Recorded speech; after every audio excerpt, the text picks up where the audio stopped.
Long ago, a king and queen had a baby daughter named Rapunzel. What her devoted parents didn't know was that Rapunzel's golden hair contained magical healing powers. A selfish old woman named Mother Gothel knew of the magic in Rapunzel's hair and wanted it to keep herself young.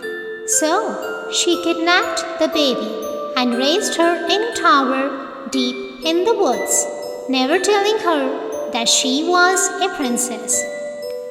The king and queen were distraught that they couldn't find her. So every year on her birthday, the kingdom lit floating lanterns and flew them into the sky in hopes that one day Rapunzel would find her way home. As Rapunzel's hair grew and grew, she loved gazing out the tower window at the lights that floated in the night sky every year on her birthday. She longed to leave the tower and see them up close, but Mother Gothel refused. Meanwhile, a thief named Flynn Rider and the Stabbington brothers had stolen the princess's crown from the palace, and they were being chased through the forest by the palace guards, led by the captain's horse, Maximus. Flynn betrayed the Stabbington brothers, took the crown, and escaped them all by climbing a tower he found hidden in the forest, Rapunzel's tower.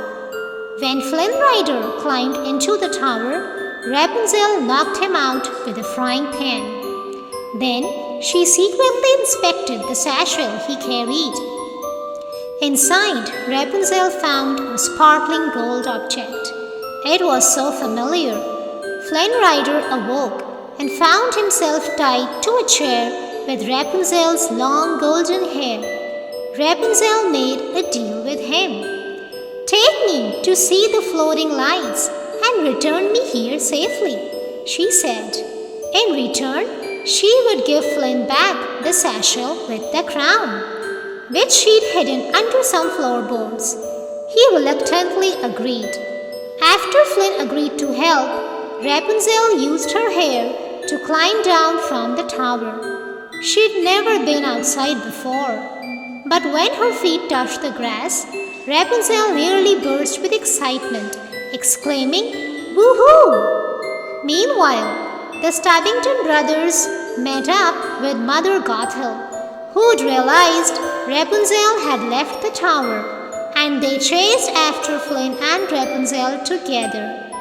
Maximus the horse caught up with Flynn and Rapunzel, but Rapunzel convinced him to let Flynn show her the lights first.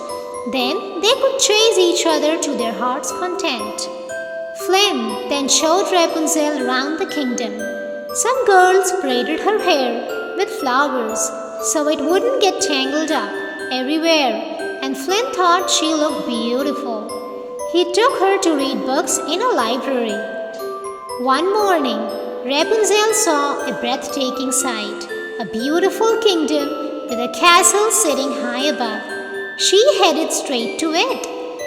In the town, Rapunzel was drawn to a painting of the king, the queen, and their baby, who was known as the lost princess. The child had golden hair and green eyes, just like her. When it was time to go watch the lights, Flynn took Rapunzel out on the water in a little boat. Flynn had gotten them lanterns to light too, and they watched them soar up into the sky, lighting up the night like stars. Rapunzel gave him back the satchel with the crown because she trusted he wouldn't abandon her. But Flynn realized he didn't want riches anymore. He just wanted to be with Rapunzel. He put down the satchel and took her hands. But before they could kiss, Flynn saw the Stabbington brothers appear on the shore. "I'll be right back," he promised Rapunzel, and left her on shore with the boat. He took the satchel and went to meet the brothers. He tried giving them back the crown so they'd leave him alone. But Mother Gothel had told them about Rapunzel's magic hair, and they decided they wanted Rapunzel instead. So they tied Flynn up on a boat and sent him across the water to be arrested by the guards. Flynn and Rapunzel were separated. Mother Gothel told Rapunzel that Flynn had only wanted the crown, not her. But she realized Mother Gothel was lying. Rapunzel now knew that she was the lost princess. Flynn realized Mother Gothel was behind the whole thing, and Rapunzel was in danger. Flynn rode Maximus through the forest and climbed the tower. Once inside, he saw Rapunzel tied up in the corner, and Mother Gothel stabbed him from behind. She wanted Rapunzel to stay with her forever. Mother Gothel tried pulling Rapunzel out the back door, but she struggled and fought. "Stop fighting, Rapunzel." "No," Rapunzel said. "I will never stop fighting to get away from you. But if you let me heal him, I will go with you. I won't ever try to escape, I promise. Just let me heal him." Mother Gothel agreed. She tied Flynn up so he wouldn't follow them, and Rapunzel went to heal him. But Flynn stopped her. He knew if she went with Mother Gothel, she'd be unhappy for the rest of her life. So Flynn took a shard of a broken mirror and cut off all her magic hair. That way, Mother Gothel couldn't use Rapunzel and keep her prisoner. Without the magic, Mother Gothel quickly aged and turned to dust.